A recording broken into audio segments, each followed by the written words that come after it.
तो आपको बता दें कि भारत का बजट आ चुका है। विकसित भारत का इसे बजट कहा जा रहा है। निर्मला सीतारमण ने अपना 8वां बजट पेश किया है और इस बजट की जो सबसे बड़ी बात है वो बड़ी बात यह है कि मिडिल क्लास के लिए एक बहुत बड़ी राहत आई है।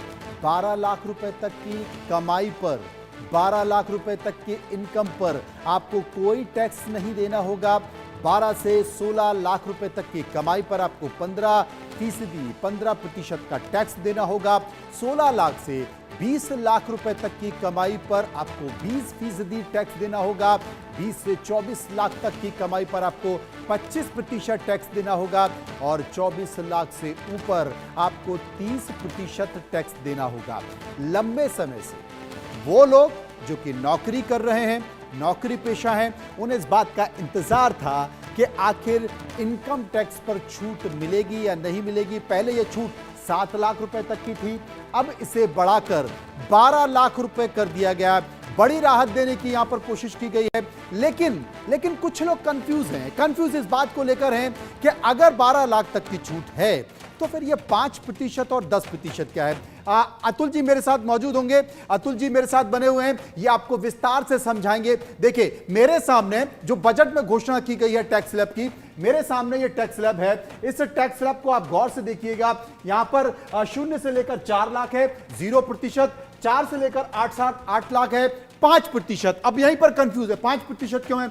8 से 12 10% है और 12 से 16 अगर है तो वो 15%, 16 से 20 है तो 20% और 20 से 24 लाख है तो 25%। अतुल जी समझाएंगे कि ये जो 5 और 10% है, यानी कि 4 से 8 लाख पर 5% और 8 से 12 लाख पर 10%, तो फिर 12 लाख कैसे टैक्स छूट है? 12 लाख तक आपको क्यों टैक्स नहीं देना है? अतुल जी मैं आपसे बताना चाहता हूं, आप लोग जानना चाहते हैं अगर सरकार ने 12 लाख तक टैक्स की छूट की है तो फिर ये स्लैब क्या है? और इस स्लैब में सबसे पहले मैं पूछना चाहता हूं जो 4 से 8 लाख दिया हुआ है जो कि 5% है, वो क्यों? देखिए मनोज जी, हमारा जो सोर्स ऑफ इनकम होता है, हमारे पास बहुत सारे सोर्स ऑफ इनकम होते हैं जी जिसमें मेरी इनकम आय सैलरी से मेरी इनकम हो सकती है, मेरी बिजनेस से इनकम हो सकती है जी। मेरा जो थोड़ा दिख नहीं रहा, थोड़ा सा पीछे मेरा जो सोर्स ऑफ इनकम हो सकता है जी, बैंक इंटरेस्ट हो सकता है। मेरा सोर्स ऑफ इनकम रेंटल हो सकता है। हाँ।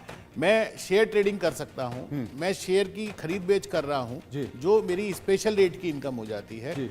सिमिलरली अगर मैं मकान मैंने बेच दिया, प्रॉपर्टी बेची, तो उस पर भी मेरी स्पेशल रेट की इनकम हो जाती है। वहां पर लॉन्ग टर्म कैपिटल गेन और शॉर्ट टर्म कैपिटल गेन के लिए डिफरेंट रेट्स होते हैं।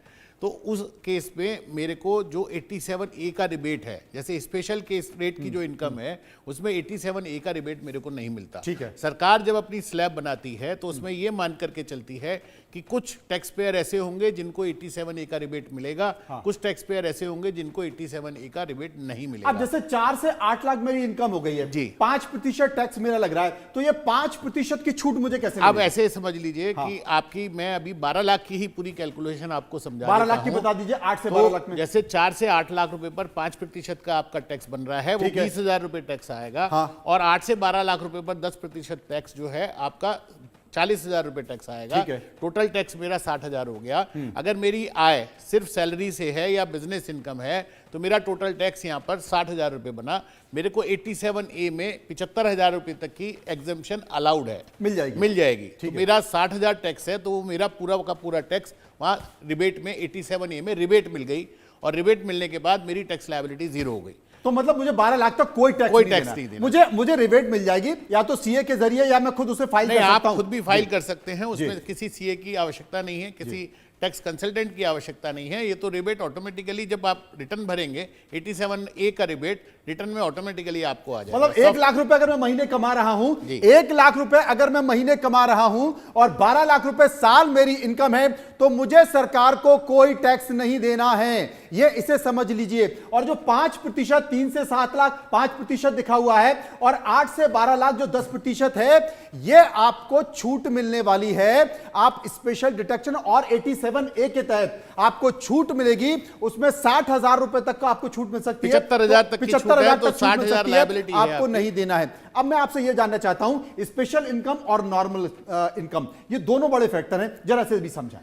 देखिए, स्पेशल इनकम वो हो गई जो मेरी रूटीन की इनकम नहीं है, जो मेरी नौकरी से इनकम गौर से नहीं आ सुनिए, रही बहुत है, महत्वपूर्ण बात कर रहे हैं। हाँ, जो मेरे व्यापार से इनकम नहीं है। मान लीजिए मेरे पास सरप्लस फंड है, मैंने प्रॉपर्टी में इन्वेस्ट कर दिया, प्रॉपर्टी को बेचने के बाद मेरे को शॉर्ट टर्म कैपिटल गेन आया, जिस पर मेरा टैक्स रेट 20% का है, फिक्स टैक्स रेट 20% का है।